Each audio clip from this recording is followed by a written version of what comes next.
Small town, big problems.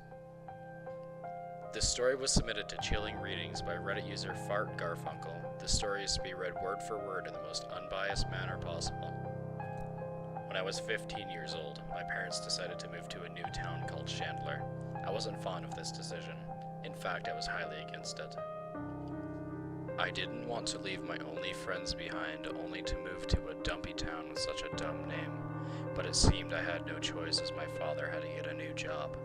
Fast forward to a few weeks since we've moved into the new house, everything was finally looking up for me. I had finally made new friends, met the teachers, and was enjoying the new school I was attending. There was only one problem in this town, and it was that it was almost like there were two sides to it. I'm not racist, and I would never claim to be, but it was almost as if this town had a constant race war happening between whites and blacks. The amount of race-based crime was unrivaled in this town. A little backstory: Chandler was home to a major cotton plantation back in the late 1800s, and after the end of slavery, the divide between the races had never quite healed. Due to Chandler's bumpy history and poor treatment of certain races, there are rumors that the spirits of the dead slaves haunt those who they see as oppressors. My house was built a long time ago during the height of Chandler's slavery and was likely built by the slaves. For this reason, a lot of the seniors from school always tried scaring me and teasing me into believing that I was a prime target for the whipped, as they were called. I obviously didn't believe such stupid stories at the time because who would? It's ridiculous, right? A couple months later, after fully getting organized with my new school and neighborhood, I start becoming a little more stressed out with the school year ending, and the seniors filling my head with these preposterous stories certainly didn't help. It's a couple weeks until the school year is done, and I'm up late crunching to get assignments in by the end of the year deadline.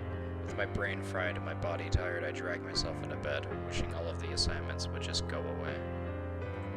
I knew the sound couldn't have been my mother or father, which were the only people I lived with, because they were out of the house by 4 a.m. working and dawn had already started to break. As I started to gain my senses from sleeping, I felt a cool breeze from the window I was sure to close before going to bed. This realization instantly snapped me out of my groggy state. With my eyes wide, I slowly turned from the wall I was facing as I slept, turning to the expanse of my room. There it was. A very large dark figure in my room immediately caught my full attention. As my eyes focused in, I could only make out shapes at first. In the beginning, I could only pick out two colors from the dim light leaking from my window: black and what appeared to be the faded color of old denim. My eyes finally settled and I was horrified from what hulked in front of me. A 7-foot-tall nigger dressed in only a tattered pair of overalls that stretched to just above his knees. He had a look on his face as if he was putting an extreme amount of effort into something. Immediately, the smell of putrid shit hits my nostrils as I watch a lump grow in the back of his overalls and a brown liquid seep into the tattered denim. It appears this nigger was so fucking stupid he completely forgot to remove his overalls before attempting to defecate all over my carpet.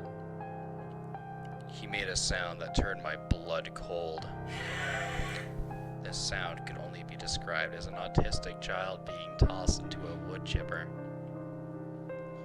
Before I could gather what happened, the big nig made a break for the window and escaped, all in one graceful motion, spraying all of my homework that laid on my desk beside my window with a fine mist of feces. I am shocked and appalled by what I had just witnessed.